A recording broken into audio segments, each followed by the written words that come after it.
You're listening to Simple Roots Radio, episode number 172. And today we're talking about how to handle being stuck in the messy middle. Welcome to Simple Roots Radio with Alexa Sherm. Alexa believes that simplicity in life is the key to achieving true and lasting health. And now your host, Alexa Sherm. Welcome back to this podcast. As always, my name's Alexa, and this is the place to get healthy, live happy, and find more joy. Welcome back. Today, we're talking about a subject that clearly I know nothing about. Okay, I'm only joking. I know so much about this, and honestly, this has been my life for like the last 10 years. It's the messy middle, and I think that we could probably account most of our lives to this idea of the messy middle. But basically where I want to go with this today is just to encourage you, to help you know that this space and this in-between is not just you. You're not alone in this, and so many people are stuck here in the messy middle. And in fact, maybe it's not us being stuck at all, but maybe there's growth to be had here in this middle ground and purpose and beauty and all the things. So if you're here, if you find yourself in the space of I'm not where I want to be yet, whether it's in your health or your marriage or your business, wherever you find yourselves, I'm more specifically talking about health. Maybe you haven't reached your weight loss goals, or you're not even remotely close. Maybe things aren't going well and you feel like you're doing everything right. This is just to encourage you on the path that you are on, to give you that courage to keep going. Because what I really believe is that this place, the middle aspect, this messy middle, is a place where so many people stop. And it's a place that throws us off and makes us jump ship and want to run to something else, right? It makes us chase everything but who we actually are. But what I know is that the people who make it through this middle aspect are the ones who find success on the other side. It's the ones who find fulfillment and enjoyment and happiness and really come home to themselves. So today we're going to talk about how do you stay in this? How do you stay in the messy middle? How do you get through it? And how can we change our view of it to find growth and health in the middle of it? So today on the show, I'm interviewing Michaela Kate because I thought the show was a little too much for me to do myself, although I have a lot of my own opinions. I'll probably share way too many in the podcast. But Michaela's been on the show a few times before. She's a friend, a mentor. She's also a speaker, writer, and coach. She has developed many leadership programs, and she works with other businesses, corporate America, but she also does a lot of personal coaching to help people to find their purpose and their call in life, and really to help them keep trotting these waters and enjoying the process of it all.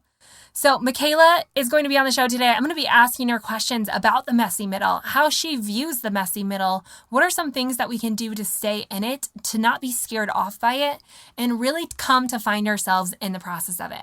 So stay tuned for that. But before we get there, you can learn more about Michaela over at our website, michaelakate.com. I'll link all of that, as well as other things that we talk about today in the show, over in the show notes at simplerootswellness.com/172. Make sure you head on over there because I have a lot of free resources for you, including that Joy Experiment Guide, which as the summer progresses, I've been getting so many comments about how that has helped so many people. So if you don't have that, or if you printed it off and you have yet to do it, start walking through that. Dig it back out and just slowly keep trotting along in this journey.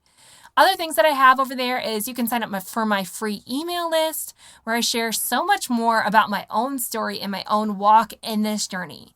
Also, the 5-day hormonal reset is up. I'm going to be doing that coming up in just a few short weeks, and I would love for you to join me in the process. It's only 5 days. It helps reset your hormones, which we're going to learn in an upcoming podcast can help change our emotions or create the space that we need to heal. So all of that, again, can be found over in the show notes at simplerootswellness.com/172. Also, you can find out all the other podcasts right here on Simple Roots Radio. Make sure, if you haven't already, leave a rating and review. I would love to know your thoughts of the show, what you are loving, what you'd like to see more of. Just click on the ratings and review or head to simplerootswellness.com/review. I don't do this very often, but those reviews literally mean the life to me because they are the lifeblood of the show. It's how other people find and hear about this podcast that otherwise wouldn't. So you're not just doing me a favor, but you're helping other people to join this community of people who are ready for a change in health, who are ready for this revival that I feel is coming. So if you wouldn't mind, take a few minutes, just leave a rating and review. I would love to know your thoughts on the show.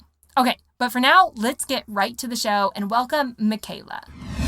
Welcome to the podcast again. I think this is time number 3 for you. Is it, Michaela? Time number 3 or 4? It could be. I was thinking it was just number 2. But is it? I'm pretty sure you were on again. I'll link them all up in the show notes. But I'm glad you're back on.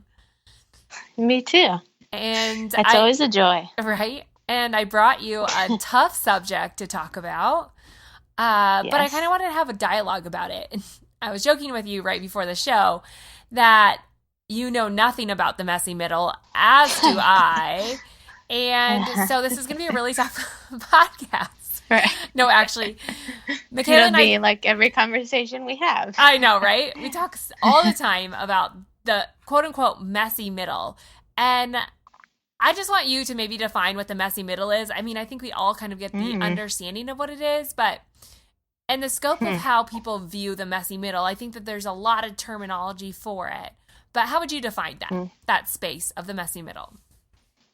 Well, I think a lot for me, and just going back to the conversations that we often have, it goes back to the sense of, here I am, this is kind of my everyday reality, but it's not where I want to be. So we feel stuck in this kind of in between of, am I ever going to get to where I want to be and have that, accomplish that thing I want to accomplish. And so we kind of always feel like we're not quite where we want to be. And are we ever going to get there?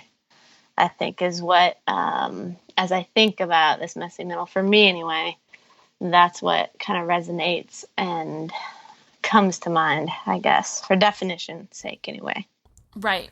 Yeah. It's like you said, that space where you haven't arrived. And I just want to talk about arriving because I know that this is a health podcast, but I feel like this idea of the messy middle fits into so many other areas of our life, right? Like it's all intertwined. But I even think like if we bring this back to the health space, so many people are just waiting for that destination or for that outcome, for things to change, whatever it is, right? Whether it is in your health or your business or your marriage or your relationships. But is this idea that we are going to get somewhere doing more harm than good? Yes, I think harm, maybe.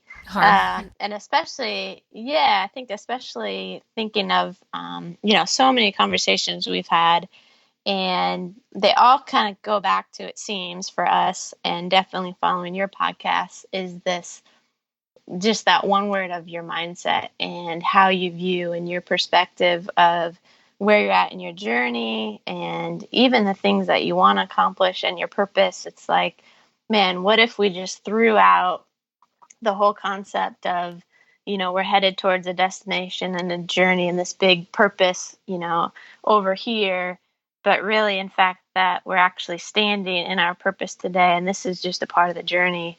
I think that to me is the mindset shift that I'm, especially since you've had me now, especially thinking on this topic is one that I'm kind of messing with my mind almost and think, oh man, have I been thinking about, even, someone who coaches and trains and helps people with their purpose and destiny that, I'm kind of, have I been, you kind of thinking it all wrong, and it's actually, like you said, doing more harm than it is good. And do we all just need a big mindset shift maybe? And actually, what if we just threw out this word, there's a middle? What if there's no middle? What if, where I am today is right where I'm supposed to be, and I can accept that and be grateful for that and understand it's where I am today is just as important as, when I accomplish that thing A, and then when I accomplish B and C, that actually right where I am today is, if it is the middle, it's just as important. This messiness or whatever it is just as important and significant as wherever out there is, I guess. Right. But that's the hard part, the mindset shift.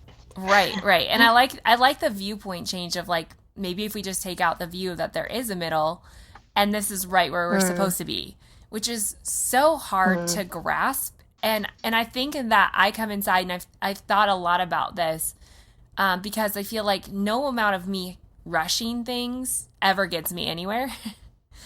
It might seem like, I think that there's this false belief that busyness or doing more things actually works. But in a sense, I feel like that's almost your running, like almost running in any direction, even if it's the wrong direction, rather than just staying. And we've talked about this a little bit before, but not on here.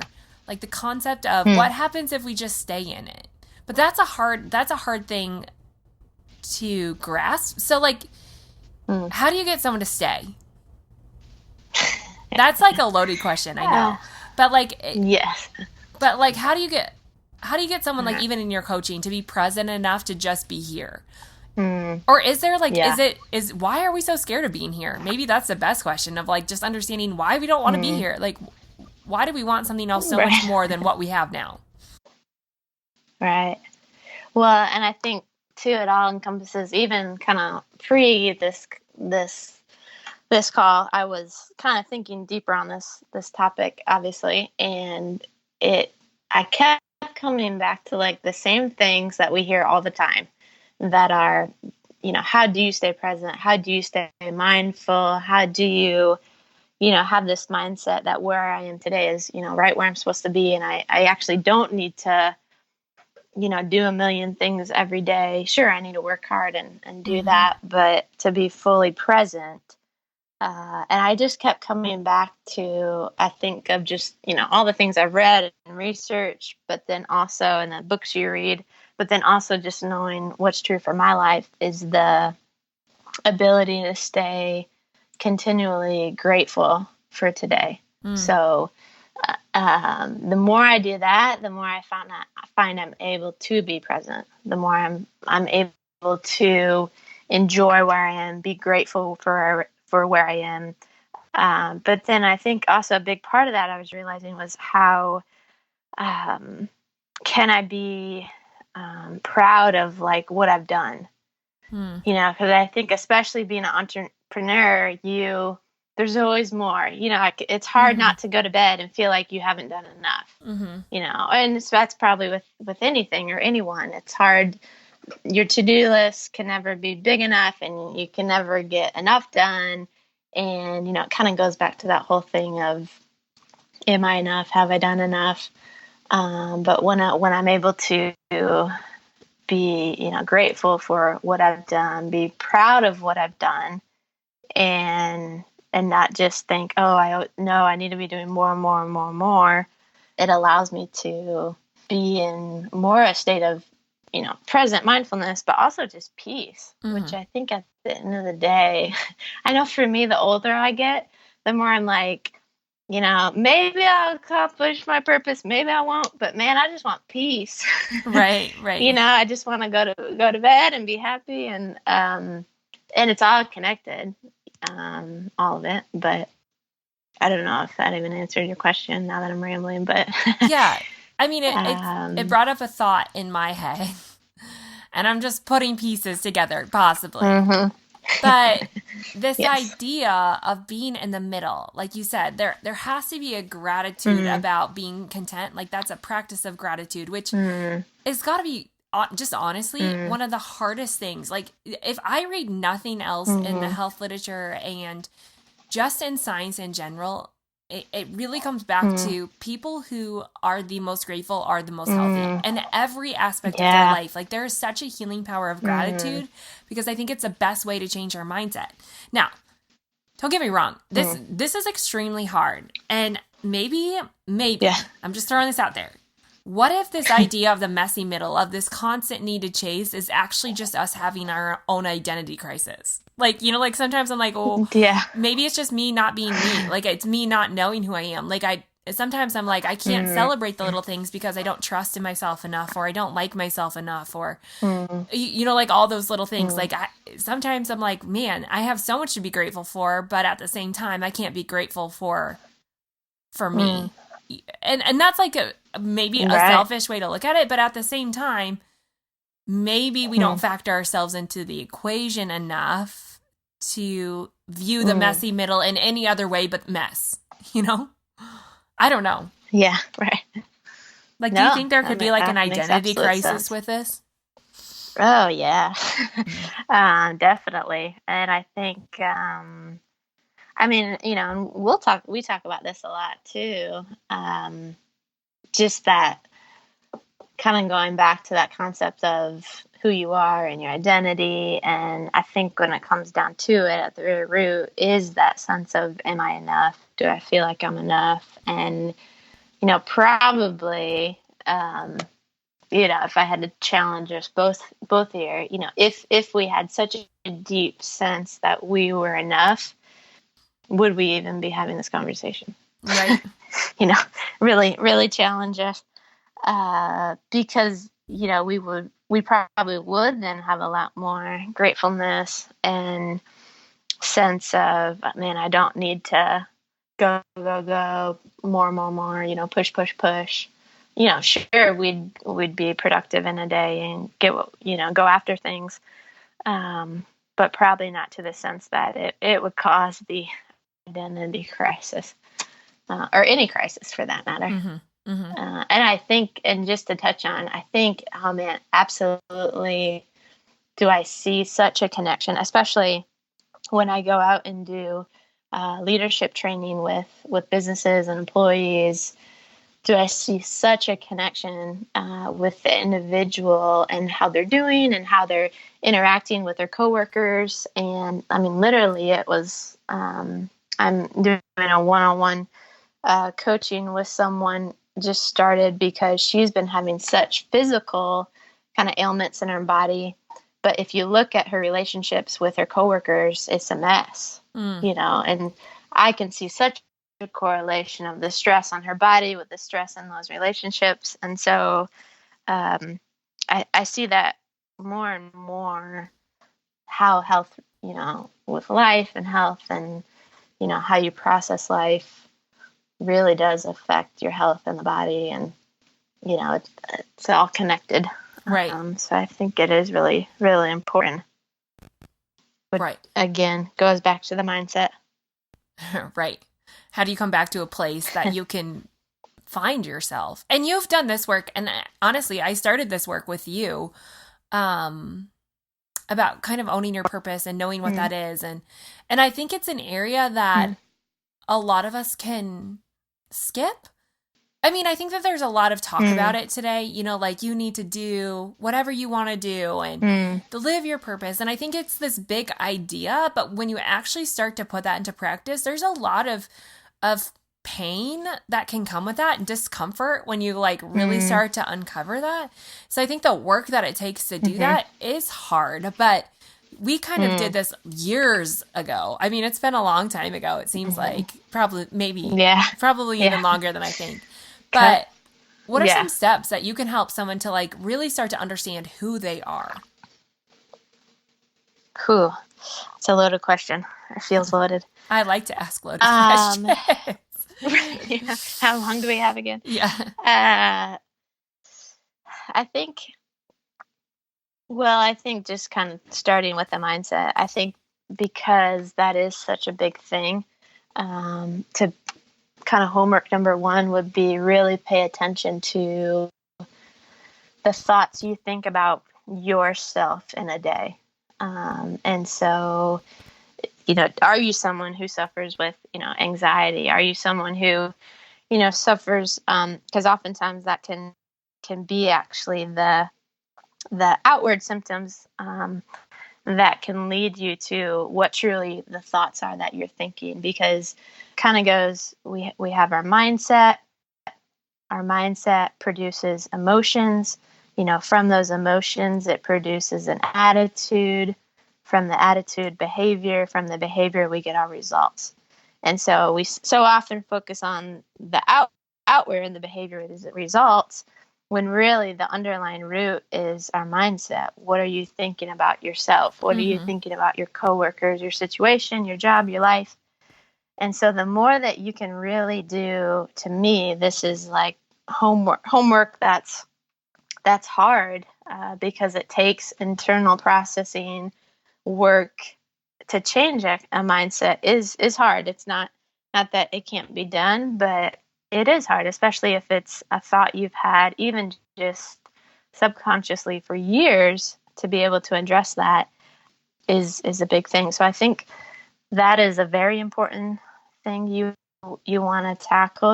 Read a book about it, listen to your podcasts on it, and just start that process. Mm-hmm. And I think in doing that, you're gonna start to uncover the thoughts that I used to think I was, and still think I'm a pretty confident person. But it's funny, the more that I've got into the very heart and purpose of what I really feel called to in life, the more I see how my mindsets are off, and how I'm like, oh, I'm actually maybe not that confident. When I really get to the things that I'm excited and passionate about, but also that make me really step out of my comfort zone, it actually makes me realize like, ooh, I do have some insecurities there I need to deal with and work on. And then I think the other thing I would say is just to really go on kind of a self-awareness journey of how well do you really know yourself? How well do you know, can you rattle off to me the first time I meet you, your top 2 strengths, 2 areas you need to work on, blind spots, your communication style, what you love about your life, like things like that. How well do you know yourself? Because we all, I think, and as I go and work with teams, we all kind of say we know, oh yeah, I know myself. Oh yeah, I'm a little stubborn or whatever. But to really do the like deep internal work of like, who are you consistently, and do you know that about you? Do you know what's going to get you in trouble from achieving your dreams? Do you know why really you've had the same New Year's resolution year after year? Mm-hmm. So to me, it's kind of a self-awareness journey to go on of, do you know your gifts? Do you know your skills, the things you're good at? And if you do, I think the people that I find that I meet that are most successful really do know themselves really well. And then because of that, they're able to draw people around them that meet their weaknesses or meet the things they're not good at, or, they're quick to admit like, oh, we better find somebody to do that. That's not my strength. Or, so I think those things, or if you're an entrepreneur that, okay, you're not a great salesman, but you need, to acquire sales to do what you're going to do. So that's something you need to figure out. Mm-hmm. Yeah. I mean, it gives you a huge starting point of just uncovering this. And like you said, that's all part of the process, because I think sometimes that maybe even in health, that we're running away, or we're trying to grasp something that we think will make us come home to ourselves. Like we want to achieve that, or we want to get healthy because then we'll feel like us, then we'll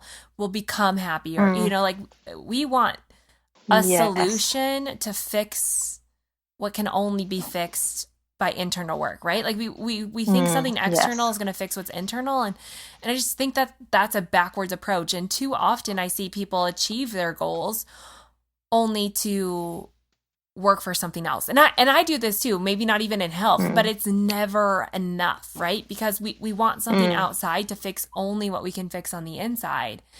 And it's a common problem. But at the same time, I feel like we have to be able to stay in this to see success. And I'm a runner by nature. Like I want to get out of whatever is uncomfortable, and I want to avoid. But do you ever feel like the people who stay in it are the people who see the end?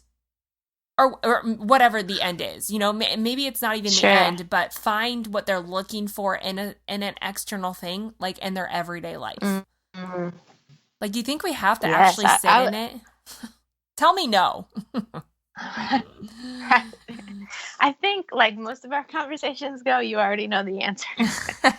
That's one of my favorite things about talking to Alexa, for all the people that listen to her. Usually when we talk, I'm like, you know the answer. I don't know why you're asking me. Someday I'm just hoping you'll tell me what I want to hear, not what I know is right. That's true. Yes, don't quit. And then you have to tell me that too. But I think the short answer, and I would say yes, because I think, it reminded me of when you were kind of saying all that. It reminded me of there's somebody I'm coaching that one of her goals is to finally lose, weight, the weight that she's been wanting to lose. And the thing with her is she's kind of goes on every new kind of fad diet. And when it comes down to it, is another part we're working on is her mindset of, she doesn't feel like she's good enough. And for me, she's so adamant about all these outward actions that actually in all of them, she never follows through. I'm like, actually, if you would just pick one and follow through, you might have some success. But really, for me, I know when her mindset shifts to believe that she's worth it and that she, has value, I think the outward thing will just happen. And so just to, I think, reiterate on the importance of the internal work and how really that's hard work to sit down and really process your thoughts, process your emotions, right. What's going on, what, why you feel the way you do in this or that situation, and to do the hard work to then change that internally is, I think, the hard part. And then, I think also to just stay in something long, because I think for both of us, through the years, we could have at any point and have wanted to jump ship and been like, I just want to move to Hawaii and work at a tiki hut. And right. I'm done, like that sounds way easier than pursuing something grand. And, but I think both of us, when we really think about it, the past couple of years, the things that we have stuck in and been faithful to, that we have seen the fruit. Mm-hmm. Probably not as much fruit as we would hope, but there has been fruit, and probably a lot of it's a lot more internal than we realize, which to me is the true fruit. Mm-hmm. Yeah. Yeah. But I think that there's not a fun answer. No, but I think that there's a sense of aloneness that so many people face of, and I even play this game. No one gets it. No one understands. Yes. And right. I think that feeling that we're alone or we're fighting this battle by ourselves is a daunting one, and it makes you want to close down and tell no one, or think that no one gets it, or not accept the help, that someone's maybe trying to offer. But really, we're not all fighting the same battles, but we're all fighting battles. Like I've never met someone who is open and honest, who isn't going through something or fighting something or wishing for something different than they are right now. That there is a difference in people who handle that gracefully and trust, and people who don't. Like I think that there are people out there who view obstacles and maybe this quote unquote messy middle, like you said, in a different light. Like they don't give it all of its power. And in a way, I mean, by calling it the messy middle, like I feel like daily I just give away my power to life circumstances. Like it's just like throw on the towel. Yeah. But sometimes I don't even know like the small things or the little daily rhythms that can help me grasp onto, no, I'm not going to give that away. Like no, I am going to stick up for what I believe. No, I am going to stay here. Like sometimes, like I think there are little things that I do. Like sometimes I'll even text you and be like, today's really hard. Like I think that there is value in having relationships who can come back in and fill you up and remind you, because I think there is a lot of reminding. But what are some other things that you've noticed in your life as you've gone through this and you've stayed the course for years? You've stayed the course. What are some things Right. what are some rhythms? Because I don't think we can't fight this battle alone. You know, like we can't go through life believing that, or letting it get the best of us. And I think that's what so many of us do, is that we just sit in this messy middle and we just let it drag us through the gravel every single day. You know, it just comes in and knocks us out every day because we don't have the right, you know, the right fight to come back against it, knowing that it's going to be there. Like, it's there every day for everyone. Yeah. Right. So what are some rhythms or natural things, daily things that you do to keep yourself in it? Drink a lot of coffee and brownies, and this is a health podcast. No. Oh yeah, sorry, wrong. You should not drown your emotions in food. I know, I'm working on my relationship with food. Okay, that's why I call you. No, no. I think as you were saying that, the word that came to mind is, and one that I'm current. Yeah, I'd say, you know, always a work in progress, but is to really identify what are my constants in life. Like, what are the things that I know need to be constant? Like, even if this season looks different than next, and it will, and looks different than last, and it is, that what are the constants in my life? So even, you know, working out and, you know, just moving. So for a year, I joined this, you know, high intensity gym. And I'm not doing that anymore, but now I'm doing something else, you know, so that's like a constant that I know is important to me, that brings me life and energy and is good for me.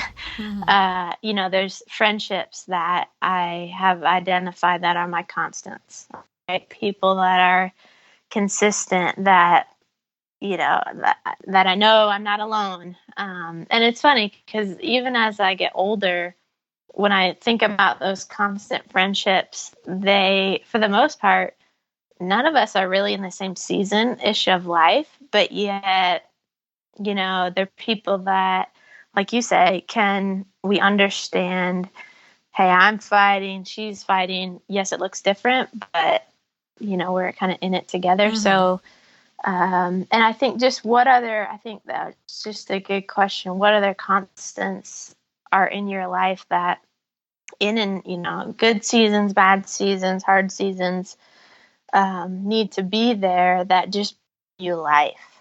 So even if what they look like changes, you know, for you to know, that kind of goes back to knowing yourself, knowing what's important for you, to prioritize you in that season and the season, so that you are doing things that bring you life still and energy. And if you're in a really hard season, you know, relationally, that you have other things that can be your constants. I don't know. I've found that really important, and something I've realized I've had to really work at, and to really know that it's okay if it looks different in a different season. It's okay if friendships look different in this season than they do in the last. You know, because even think about you and I, we have times where we talk all the time, and then time where you're busy, I'm busy, we kind of don't touch base, but yet it's there's even in that, there's a constant there of the friendship. Yeah.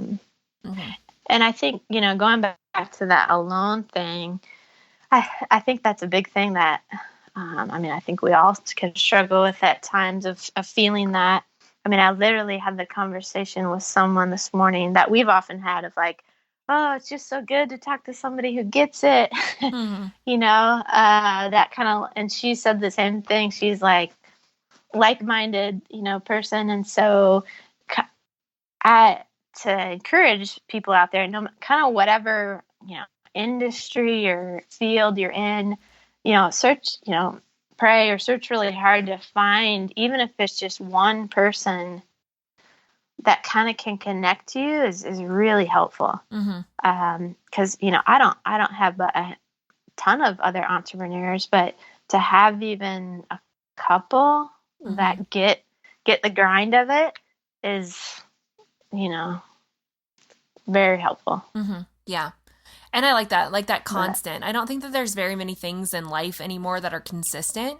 I think we think they are, but I don't think that there's very many consistent people or consistent life circumstances. But like you said, being willing to ebb and flow seasonally with where you are and accepting that.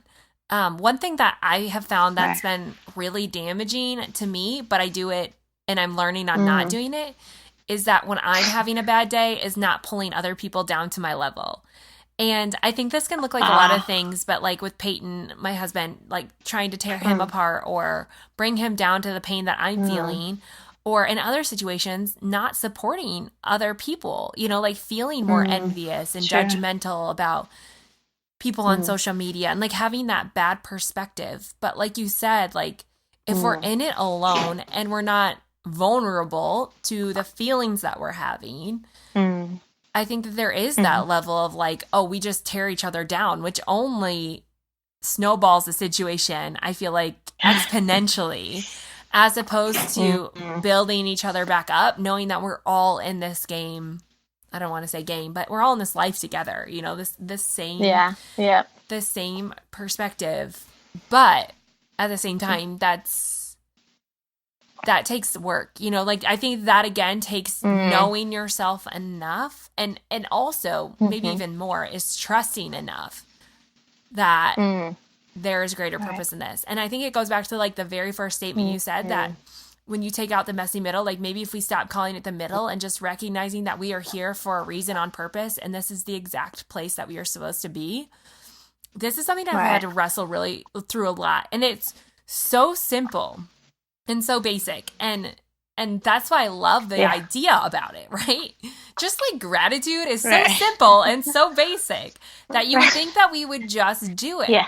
But for some reason, our minds complexify everything and put that negative spin on it. But if we really go back to that, there's a level of spirituality of having faith in something bigger than us that changes the game. And as much as I like to tell everyone that there is no spiritual component to health, I feel like it's undeniably becoming more and more and more apparent to me that health will always escape us if we aren't strong in our faith.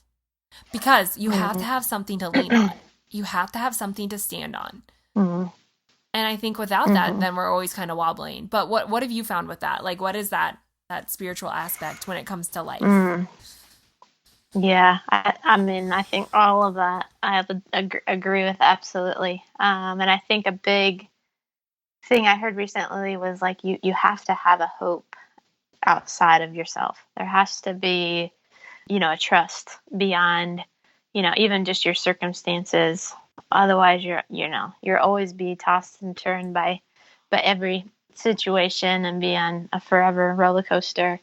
But I think kind of going back to that to the messy middle, it really does come back to a trusting. And if anything, I think if I could say for both of us, kind of thinking about our process and all of this kind of through the years, is that it's actually kind of allowing our emotions and, you know, us to have moments where we're like, oh, you know, what is going on? Where am I? I feel stuck, or, you know, whatever it is for that day.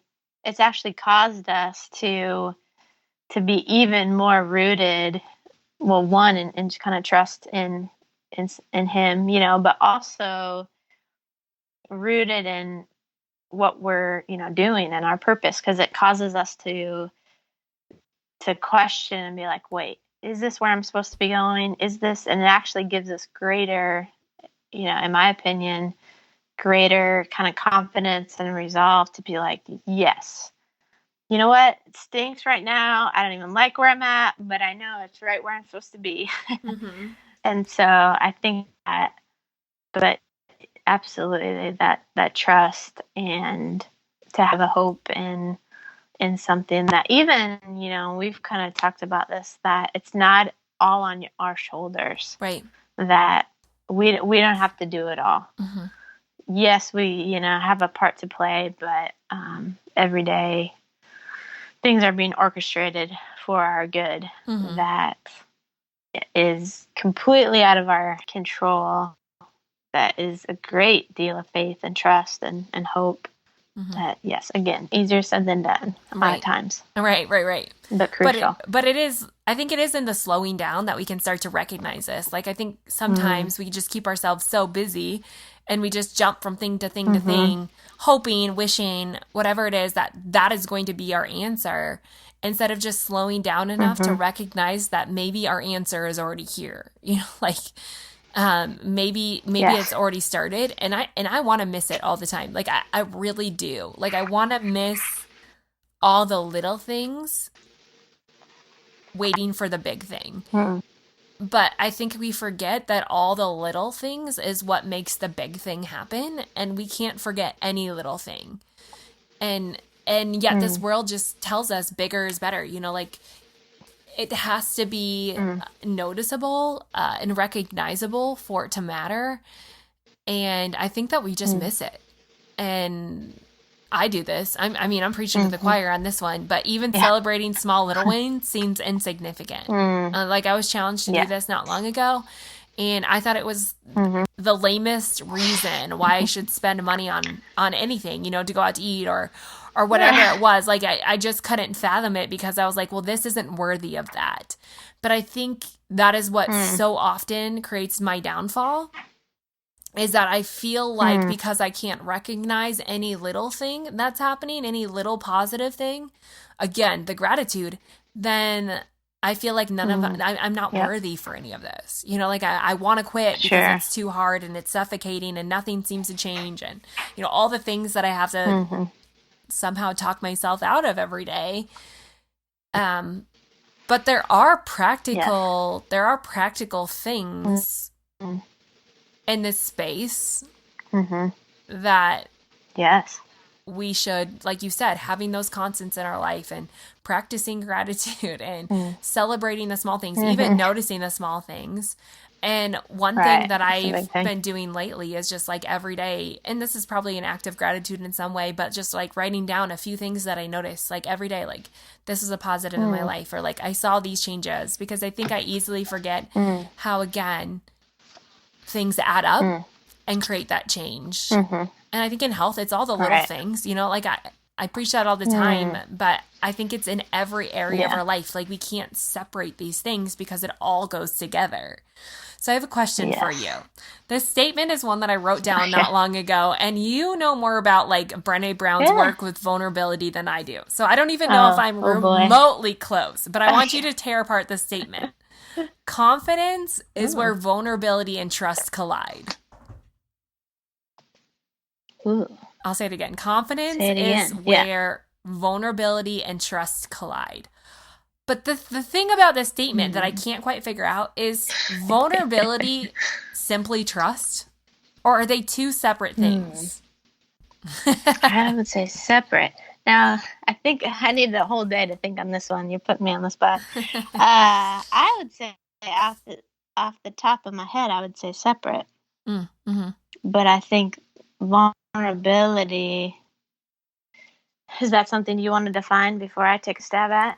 I know Brené has her own definition, but I would say, I think where I'm getting this idea that confidence is defined by your ability to be vulnerable and trust at the same time, like, I think that's where confidence is bred from, is this, like, I think we get more confident in that, is this idea that we have to step outside of our norm. We have to be willing to open up to be ourselves, which is the vulnerability aspect, right? Like, we have to, I mean, I don't know what you would define. I want you to define vulnerability. Like, I don't have a set definition.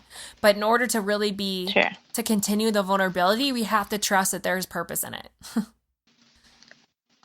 Yes, absolutely. So define vulnerability.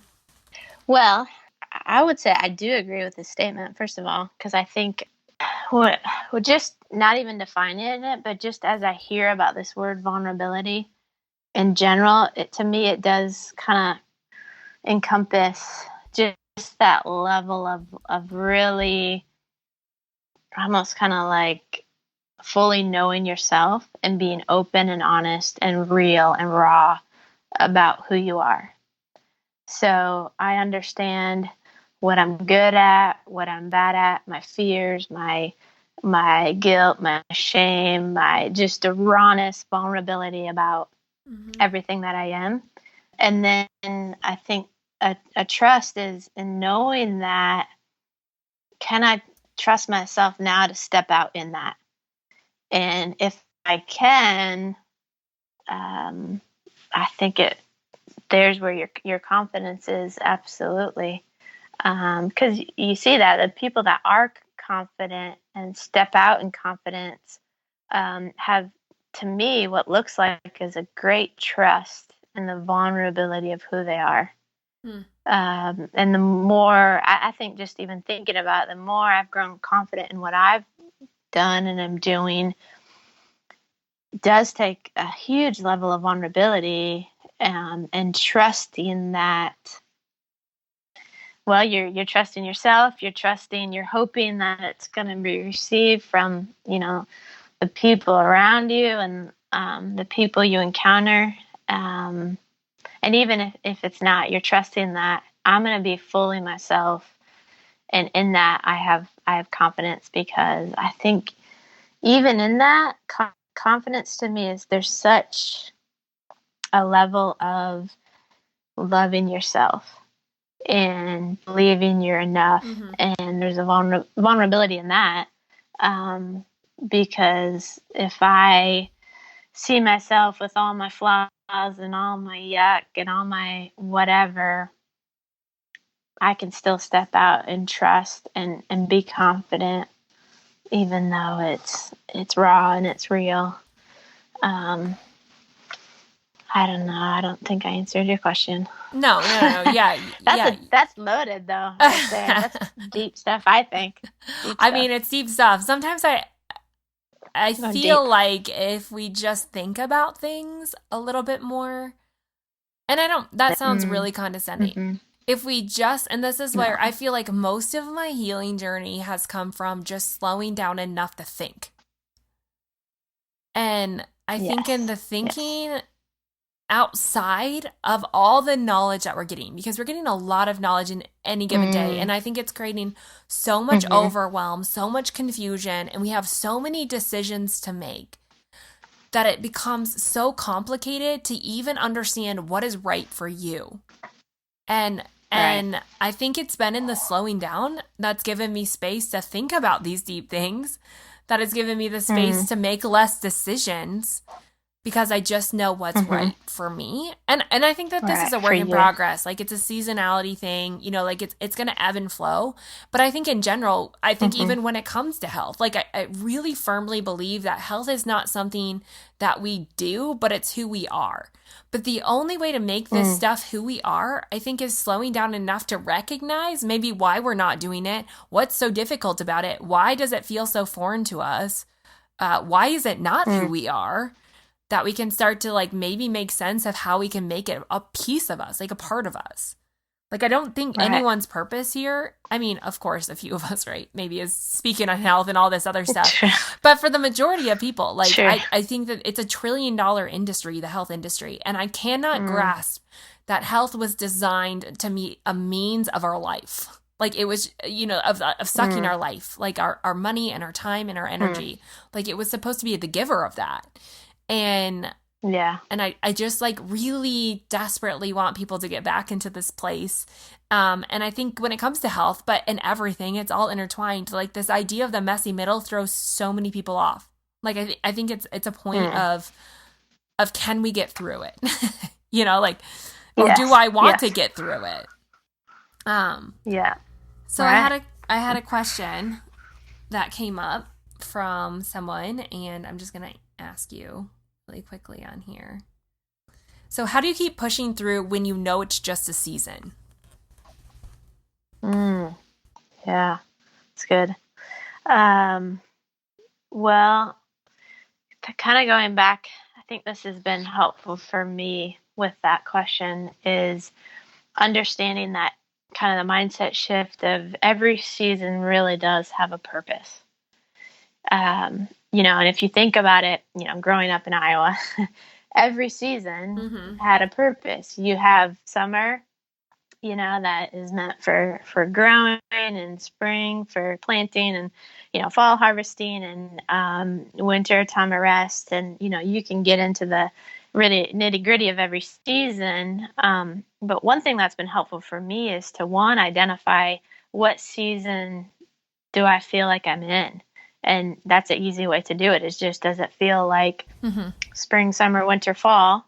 And really recognizing what season am I in and what is significant about this season. So what do I hope to accomplish in this season? What is hard? What is good? What are things that, is this more a season where because oftentimes our hard seasons are more like winter, where it feels like everything's dying, and usually that means there's a lot of internal work going on, and which is just as important as the outward work, if not more. So if you can identify what season you're in and the significance of that season, and allow yourself to really be there, and know, yes, there's been seasons where I'm like, this sucks. I can't wait till I get out of this season. And at times it can feel like, am I ever going to get out of this season? But if I can allow myself to sit in it, actually, and just be in it and say, okay, well, probably I don't want to be in this season longer than I need to. So I want to absolutely learn the things that I need to. There was a season recently for me that I felt like God was kind of taking everything away. I mean, friends taking, just stripping me, kind of thing. And what I felt like it was a season for was really strengthening me on the inside, Well, so I pouted my way with that answer for a while, and then finally got over myself and was like, okay, well, I got some internal work to do. And you pull up your bootstraps and you do it. But so I think identifying the season and doing your best to, and if you can't figure out what feels significant, ask yourself, what do you want to get out of it? What are you coming out of it? How do you want to be different? What kind of person, do you want to be that you, weren't yesterday or the season before? What do you hope to step into in the new season? Because there's always things that we're growing in and being prepared for every next season. That is, if you're not doing the work in this season, you're not going to be ready for the next, no matter what season it is, and you see it, my dad, being a farmer, you see that every season has a purpose. He's, preparing. He's, even in winter, he's not as busy, but he's allowing himself to, maybe, you need to rest a little and, prepare. Anyway, that's I like the idea of seasonality. That's a good one, though. Right. I think it goes back, though, to this idea that we have to grasp onto something bigger. I think that faith component is undeniable, and we have to have that foundation to stand on. Otherwise, it's always kind of a shot in the dark. Like you're throwing arrows at what. Yeah. So as it comes to this idea, I kind of want to end this and go back to what you said at the beginning about this being a mindset. Like, maybe there is no middle, like what if we stop living with this constant thought of, oh, I'm just in the messy middle? Kind of end with that. Like, what is your advice around that idea? Maybe reiterate what that was that you said at the beginning, or just hit rewind and go back and listen to that. 'Cause I think it's really, really good. And I think it's something that we have to just keep reminding ourselves. So can you reiterate what that was and your advice for getting there, getting yourself to that place? Sure. Yeah, I think in short, it just goes back to that mindset and perspective, and just to ask yourself, if this is the messy middle, what if I just took out that word and got a new, fresh perspective on where I'm at in this season, in your life, whatever's going on, and allowed yourself to change your mindset, shift your mindset. And I think in doing that, I mean, kind of a couple of things come to mind, but the ability, kind of as we've talked, to be fully present, to allow yourself to be fully present in the day. And I think a big part of that, which you've touched on, is slowing down. And I've found the more I put less on my to-do list, the more quality I get out of life, the more I'm able to be fully present, the more I'm able to really enjoy whatever I'm doing on my to-do list, because I don't have that like inner compulsion to do 100 things.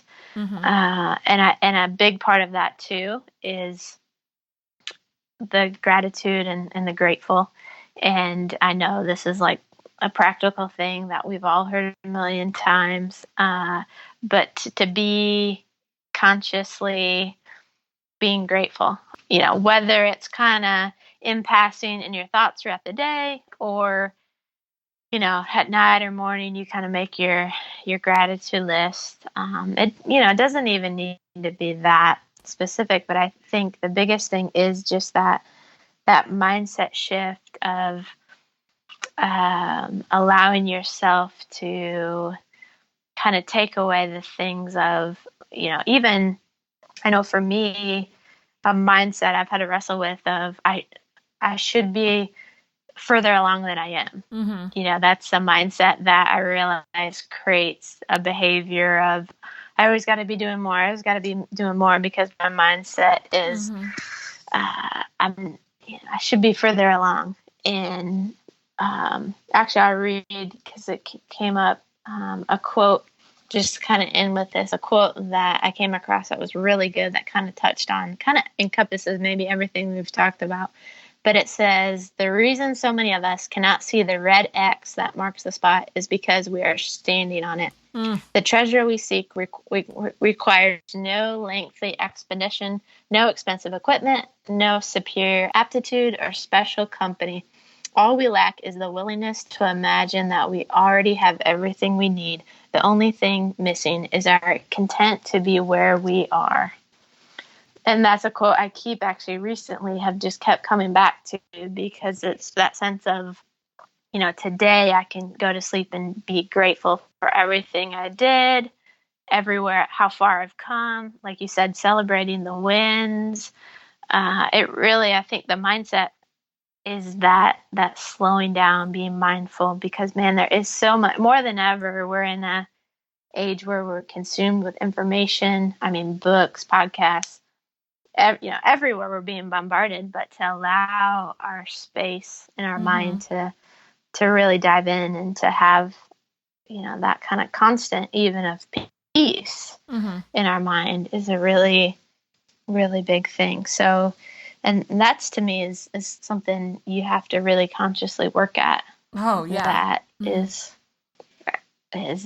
easier said than done. But I think that's this mindset shift of that I'll come back to, is what if you, allowed yourself to, the reason so many of us can't see the red X that marks the spot is because we're standing on it. Like, what if that was your mindset? Everything I need today, and it's challenging. Yeah.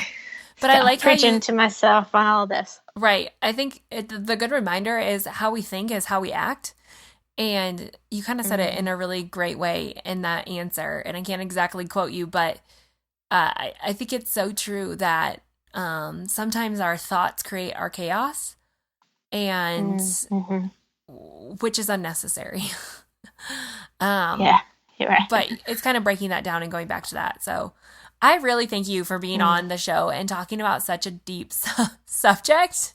I know I put you on the spot a lot, but I like it. I think when it comes to the end, we're all here in something. We're all fighting this, and I think the people who win aren't the people who reach their destination, but like you said, that make peace with maybe the X is right here, and that they can actually live in that.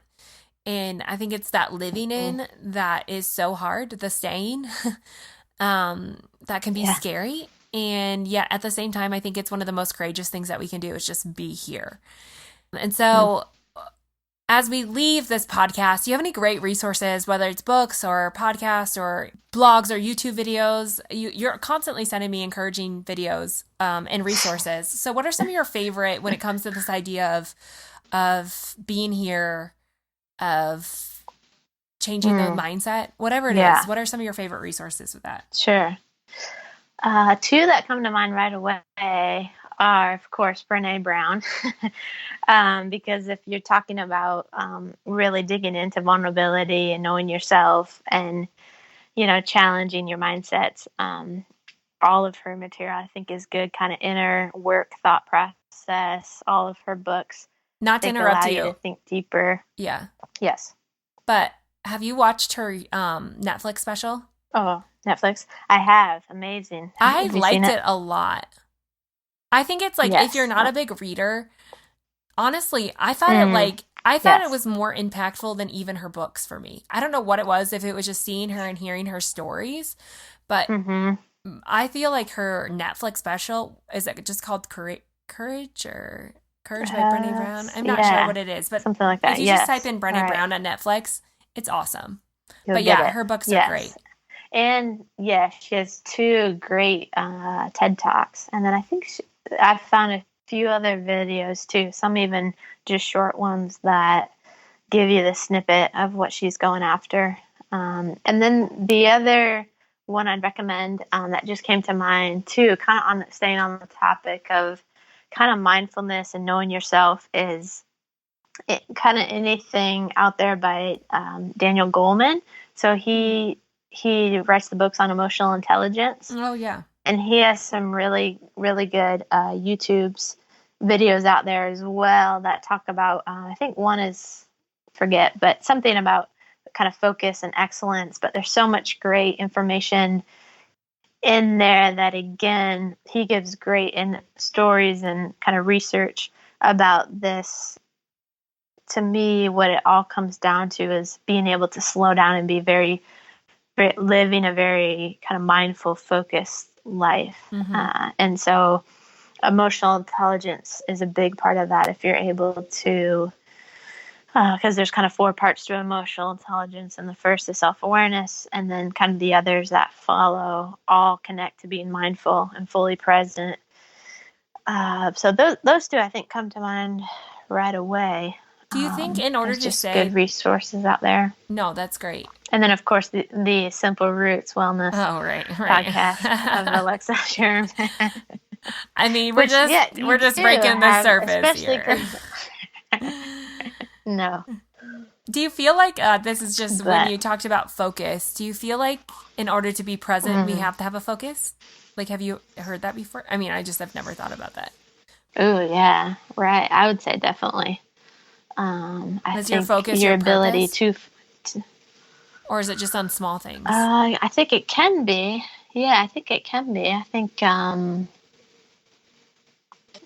it depends, I guess, if you're talking big life focus or kind of even individual focus day by day. But I think focus is definitely connected to mindfulness, definitely connected to your ability to accomplish a task with great quality and great, because there's all that new research out there and I have really tried to steer away from, multitasking and that whole thing, because there's so much research out there. And I even feel it when I do it, that you're not fully actually giving 100% quality to the one thing, because your mind's divided. Right. You can't fully engage. And I think actually, again, that same person that I was talking to today, she, was making kind of a business decision and said, oh, should I go and do this thing or that thing? And she just realized, like, no, I'm going to fully focus on the one thing and kind of put aside these other business pursuits. And, what would it look like if I just went all in and fully focused on this one thing? So I think there's a lot of revelation in that with a lot of different things of life. Yeah. I think it's one of the greatest. That's probably the greatest ways of the enemy, is just to distract and to busy us. And I think that Yes. there's like so many lies out there and just so many people just promoting a busy lifestyle and hustle and work harder and do more. And I think that in my own life, at least, I found more success in slowing down and doing less, which just blows my mind constantly. Yeah. Like I never want to believe it. Like I am constantly doubting it, even though I'm living it. And if I just go back and again, look and recount all the little things, then I can start to see, wow, this really has added up and I'm living more fully here. Because I'm like, okay, if I live the other way, right? If I'm constantly chasing and constantly working and giving my all to something, when does it end? You know, like when does it ever end? It doesn't. Yeah. It doesn't. Very true. Yeah. Anyways, clearly we could talk about this stuff forever, but I think that this could be one of the most important podcasts simply because I feel like this is such a hurdle that rarely gets talked about, but we all trod through. And I think that there's light even starting right now, you know, like it's the mindset. And I don't know about you, but I think one thing that people are going to say is like, okay, great. Like I put this into practice, but does it ever get easier? And at least in my own life, like anything, and I'm going to ask you, does it ever get easier? But it's the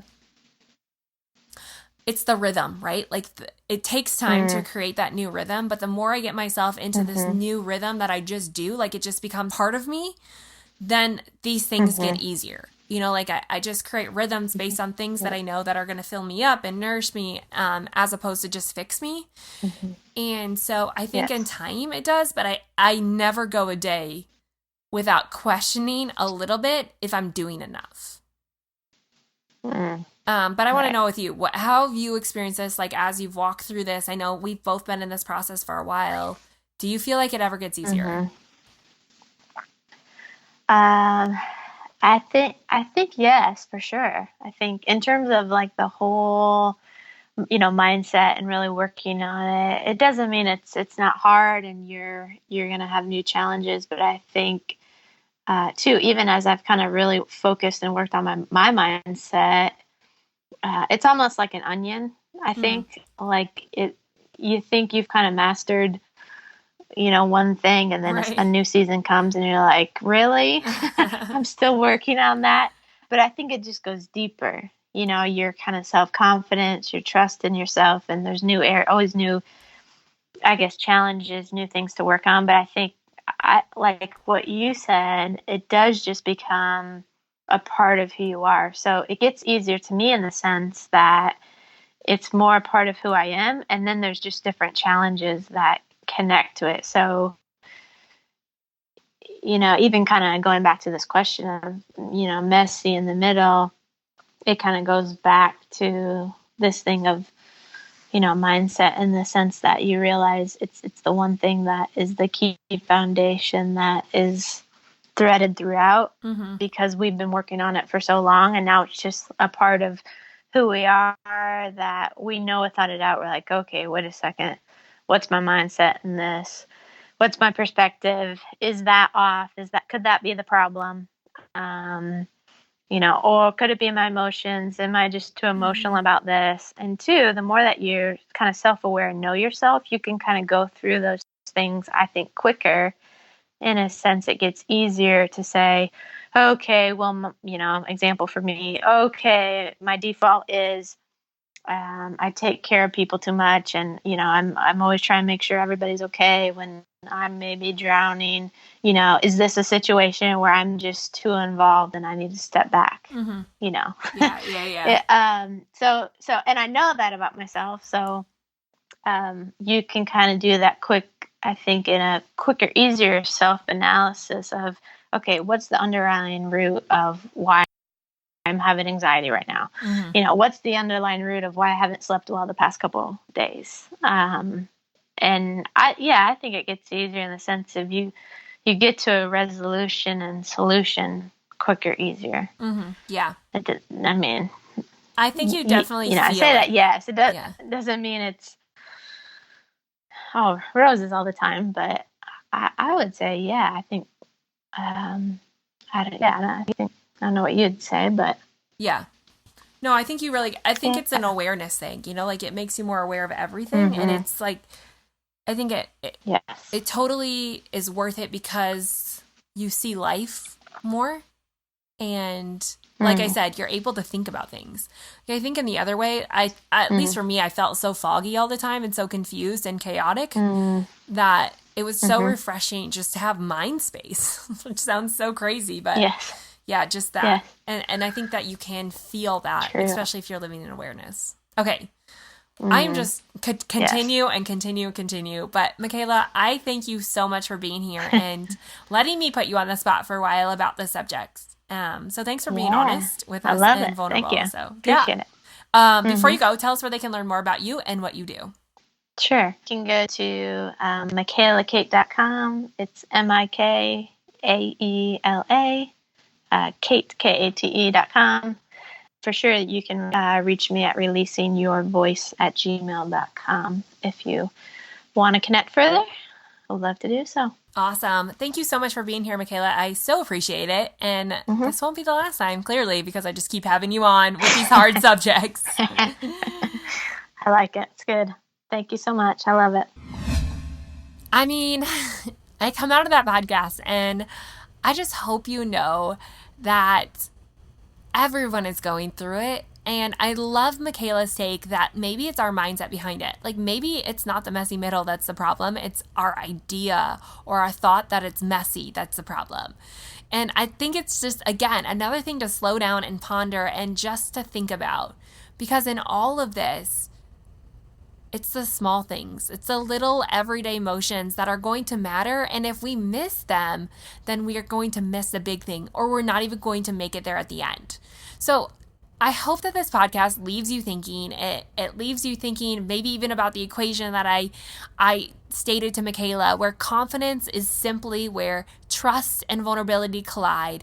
And that if we're just vulnerable with ourselves, if we just trust, if we have that foundational component that we can stand on, the spiritual aspect of it, then maybe then we can move forward.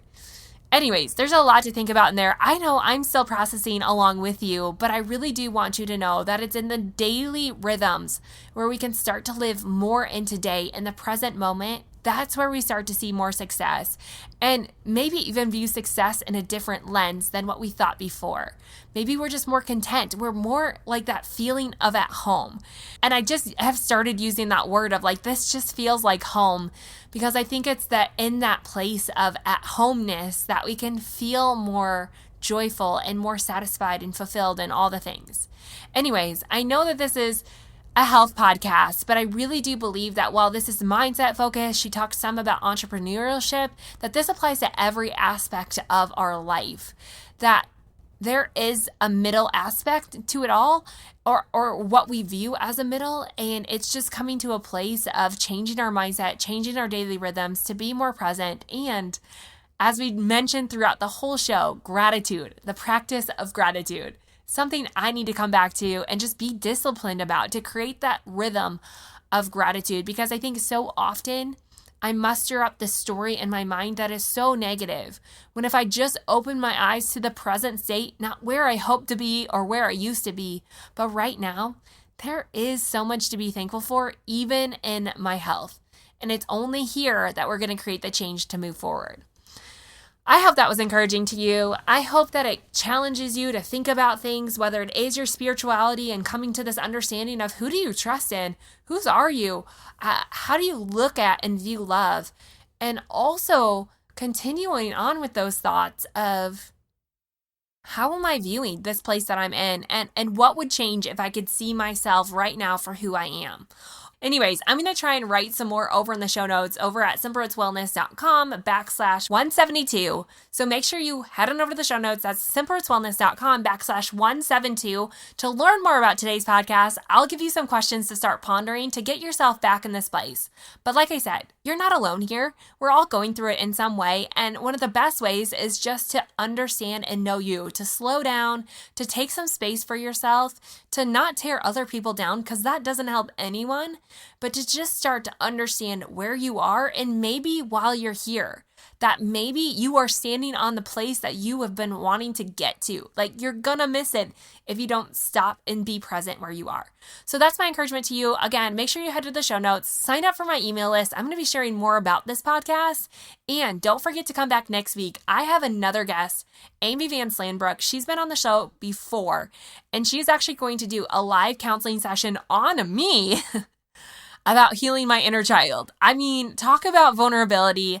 If you want to start to understand how someone would start this process, this is going to be a great show that we're going to do live of me getting counseled. So come back next week where we're going to do that live show on healing the inner child with a live counseling session. Also, on Monday, I'll be back here with another episode of Monday Motivation. Thank you so much for tuning in, for doing this journey with me. Seriously, I could not do it without you, and I'm so grateful that you are here. I will see you back here on Monday.